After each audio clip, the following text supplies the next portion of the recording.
Donc, rebonjour à tout le monde. Et encore merci. Je trouve que c'est bien de dire merci. Voilà, ça fait du bien à tout le monde. Merci d'être là. De nous encourager également. Et nous allons aborder, c'est la tranche horaire généralement, hein, durant toute la semaine, un nouveau cas de conscience. Un petit rappel quand même sur la rubrique cas de conscience que nous avons introduite dans notre programme. C'est qu'il s'agit pour nous d'amener auprès du public des cas que les médecins rencontrent, que des personnels aussi, des hôpitaux, personnels soignants peuvent rencontrer, parce que ça peut encore évoluer. C'est la première année. Et des cas assez lourds, hein, et des cas de bioéthique. Et puis l'idée, c'est de voir comment se passe la réflexion, enfin, comment le médecin, ce qui se passe dans le médecin, comment ça le touche, comment il réfléchit sur le sujet, avec qui il en discute, à quelle aide il a recours pour trouver une solution ou voire pas de solution. Voilà. C'était donc vraiment ce cas-là parce que nous nous sommes dit que, effectivement, le médecin peut être soumis à des demandes, à des réalités quotidiennes qui doivent être assez lourdes et peut-être poser aussi des problèmes de conscience ou pas. Et le titre cas de conscience, je vous renvoie aussi à un dossier de Libération le 25-26 avril 2014, hein, donc qui faisait suite à un colloque à la Sorbonne sur ce thème-là justement, et le dossier s'appelle tout simplement Cas de conscience, signé par Éric Favreau. Et nous avons le plaisir d'accueillir cette fois Catherine Rongière. Donc pour votre information, entre le moment où nous avons maquetté le programme et envoyé à l'imprimerie, il y avait un titre. Catherine nous amène un autre titre et un cas qui est bien le sien et de son choix. Voilà. Alors non, je n'ai pas choisi de titre, mais vous allez tout de suite peut-être le donner. Bonjour à tous. Donc je vais vous parler aujourd'hui d'une jeune femme de 35 ans qui s'est présentée enceinte de 27 semaines. Donc ça fait à peu près 6 mois de grossesse. Aux urgences parce qu'elle présentait des vomissements, des nausées, elle avait une tuméfaction au visage et elle avait mal à la tête. Très rapidement, on s'est aperçu qu'elle présentait une méningite. Elle a été transférée en réanimation, elle a convulsé et elle est tombée dans un coma profond. On a réussi à sortir cette patiente du coma, enfin pas du coma, de l'infection. Mais malheureusement, 3 semaines après, à peu près, 4 semaines après, vers 31 semaines de grossesse, on s'est aperçu qu'elle avait un encéphalogramme plat et qu'elle ne sortirait jamais de son coma. Vous entendez pas? C'est juste pour avoir un peu de puissance, oui. Donc l'enfant, par contre, allait bien. Il a eu des examens. Vous savez qu'in utero, on peut faire un certain nombre d'examens. Et les examens étaient tout à fait bons. Donc on se retrouve devant une patiente qui est en coma dépassé, mais qui porte un enfant ou un fœtus qui va bien. La famille, c'est-à-dire son mari, ses parents, sa fratrie, demandent l'arrêt de la prise en charge, donc de débrancher la patiente avec l'enfant in utero. L'équipe médicale se retrouve dans une situation extrêmement difficile. Et déjà, je voulais savoir si éventuellement vous auriez des questions à poser par rapport à cette situation de base, avec quelques éléments supplémentaires. Je propose d'avancer encore un tout petit peu. Voilà, d'avancer peut-être un tout petit peu dans la réflexion. Donc, vous notez vous notez la question de Catherine, juste pour qu'on avance et qu'on collecte un certain nombre de questions. Voilà. Alors, cette femme, pour vous faire le résumé, elle est dans un coma irréversible. Elle a un fœtus de 31 semaines qui est viable. On peut tout à fait le sortir de la mère et c'est un enfant qui va pouvoir vivre, avec une prise en charge chez les prématurés, mais qui va pouvoir vivre. La famille de cette patiente souhaite l'arrêt thérapeutique de cette patiente, le non-acharnement thérapeutique, et ils sont même venus rencontrer l'équipe médicale avec un avocat pour insister et appuyer la demande de cette famille à arrêter la prise en charge de cette femme.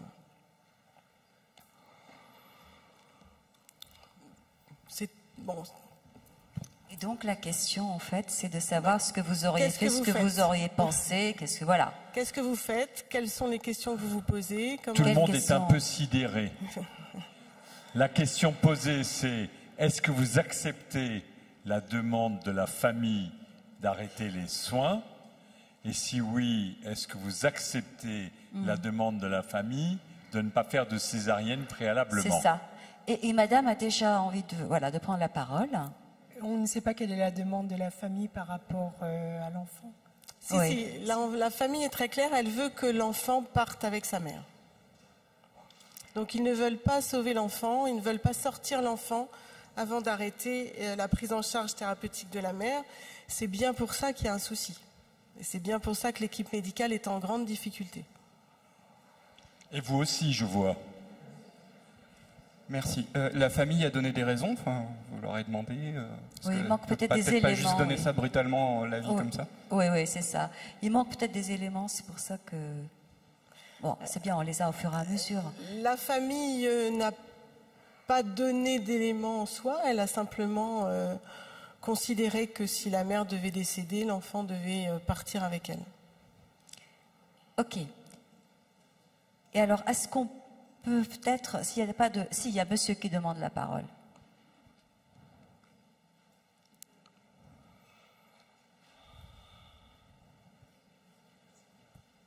Bonjour. Moi, je pense que le fœtus est un être à part entière et donc que la famille n'a vraiment pas le droit de statuer sur le devenir de ce fœtus. De toute façon, la mère va mourir dans quelques jours et donc je ne vois pas en quoi les médecins devraient se plier au desiderata d'un avocat même. Alors, ce qui est en fait, les questions qu'on peut se poser, c'est justement qui va pouvoir prendre cette décision. Est-ce que ce sont les médecins, l'équipe médicale qui s'occupe de cette patiente? Est-ce que c'est la famille? Et dans la famille, est-ce que ce sera le mari, donc le père de ce futur enfant, ou les parents de cette femme? Est-ce que ça doit être un juriste qui prend la décision et qui décide si cette demande est recevable ou non recevable?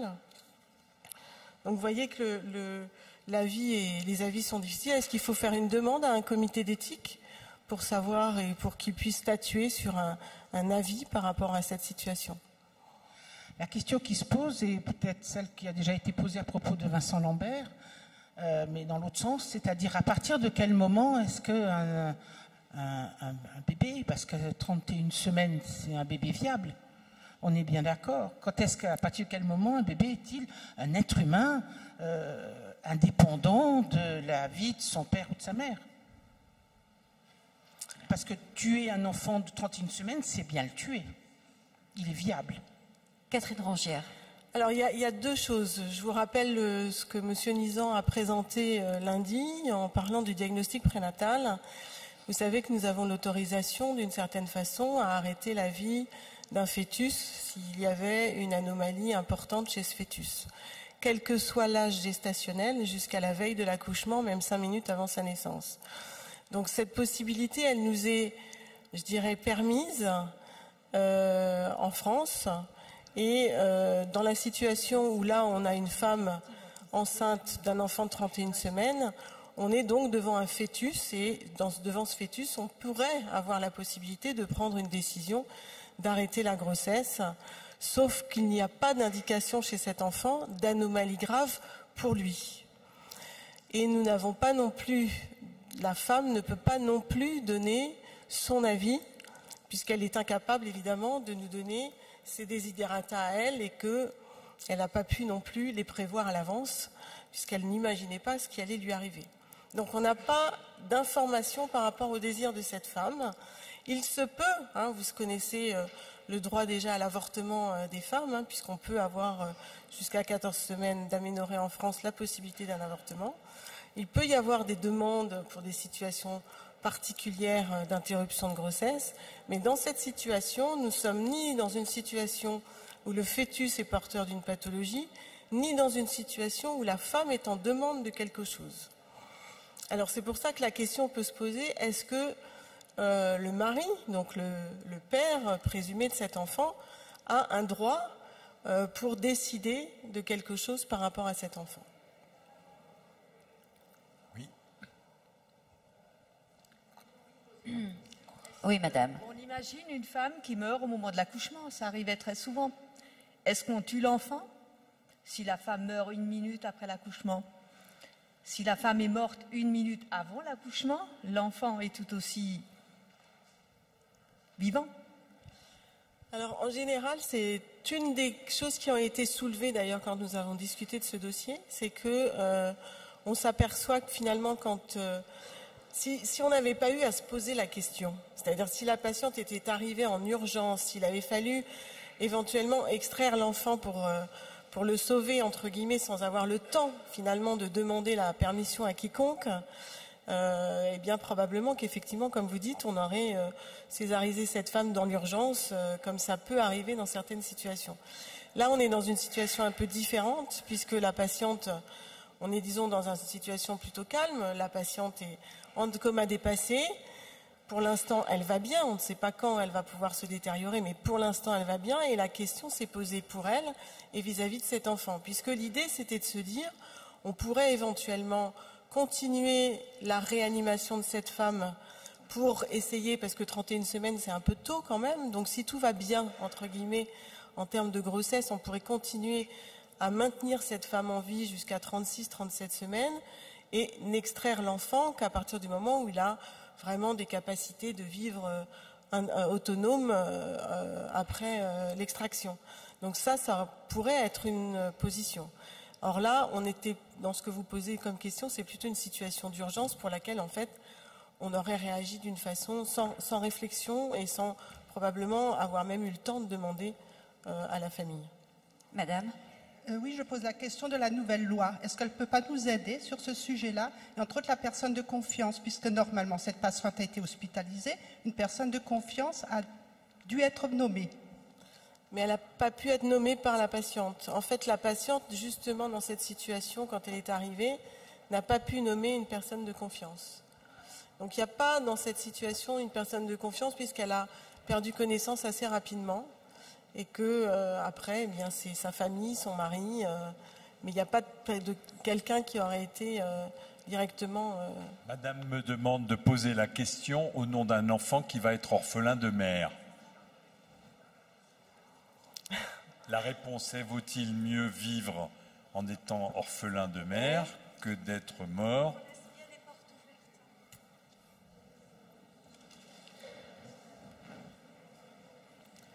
La question possible était, enfin l'idée et le cheminement, c'était éventuellement de se demander si la naissance de cet enfant n'allait pas marquer la famille de quelque chose de malheureux, c'est-à-dire qu'il a été le malheur, même si probablement il n'est strictement pour rien à ce que cette patiente a supporté, mais il est quand même là, il était là à ce moment-là, et donc il y a quelque chose qui viendrait dire ou rappeler cette malheureuse histoire à la famille.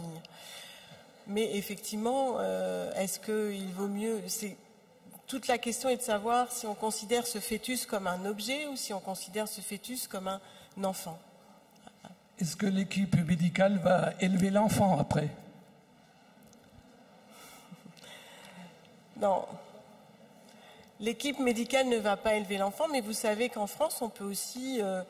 éventuellement proposer un abandon de l'enfant à la naissance. Et c'est une possibilité.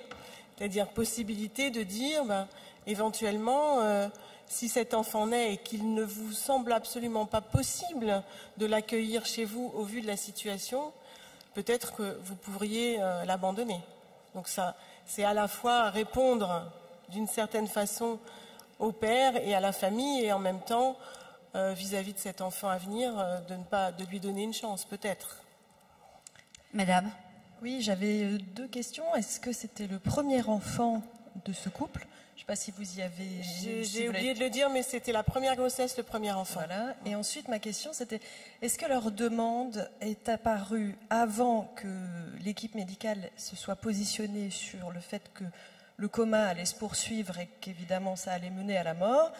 ou est-ce qu'ils ont pris cette décision après avoir entendu l'équipe médicale? Enfin, dans quelle temporalité se sont-ils manifestés avec le désir d'arrêter l'assistance respiratoire et tout ça? Je ne sais pas si c'est clair. C'est très clair. Ils ont tout à fait demandé l'arrêt à partir du moment où effectivement le diagnostic médical a été posé sur le coma dépassé de la patiente. Madame? Oui, bonjour. Moi, je voulais savoir si c'était d'un ordre de la religion ou, en plus, si cet enfant était aussi désiré par le père. Alors, ça n'avait a priori rien à voir avec la religion. En tout cas, ça n'est absolument pas cité ni dans un sens ni dans l'autre, ni par la famille, les parents, ni par le mari.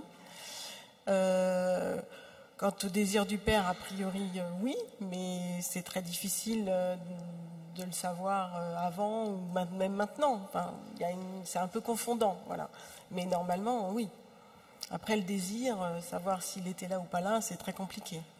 Avant que tu ne donnes la suite de l'histoire, puisqu'il s'agit d'une histoire vraie, et on veut vous tremper dans l'angoisse terrible que vivent les équipes médicales, et je vois que ça a marché. On a en gros deux solutions et je me demande si on ne va pas faire voter la salle sur ces deux solutions avant qu'on ne vous dise la fin de l'histoire. Donc, qui aurait écouté la demande du mari et des parents de cette femme et aurait tiré sur la prise pour débrancher la mère en sachant que dans les 30 secondes qui suivent, l'enfant serait mort dans le ventre de sa mère? Qui aurait fait cela? Ok. Autre option, qui aurait fait une césarienne à cette femme contre le gré de la famille?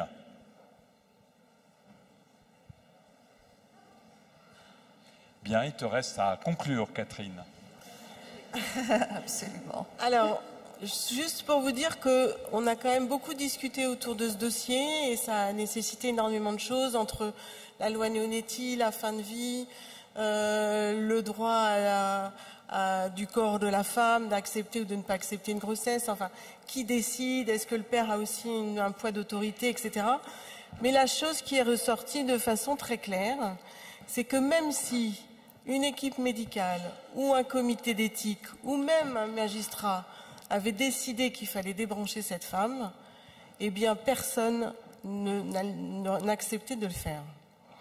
Donc ça, c'est la première réponse. Donc à partir de ça, puisque personne, même la réanimatrice qui n'était pas gynécologue obstétricienne et qui fait ça peut-être très souvent, à partir de ça, eh ben, c'était la vraie question finalement. C'est-à-dire on peut prendre toutes les décisions théoriques que l'on veut, mais qui est-ce qui va pratiquement débrancher cette patiente? Donc à partir de là, il a fallu trouver aussi des possibilités. Donc on a plutôt tourné autour d'une éventuelle adoption de cet enfant, en essayant de ne pas accuser ni de juger cette famille qui avait probablement des choses profondes qui devaient la bousculer. Et puis, eh bien, les choses ne se sont évidemment pas passées du tout comme ça. La patiente a commencé à avoir montré des signes de faiblesse et à être très très mal. Et finalement, ils ont césarisé cette dame en urgence et ils ont extrait l'enfant. Et cet enfant a été accueilli par son père avec toute l'émotion que vous pouvez imaginer. Et il vit aujourd'hui avec lui. Voilà, il a peut-être presque une dizaine d'années.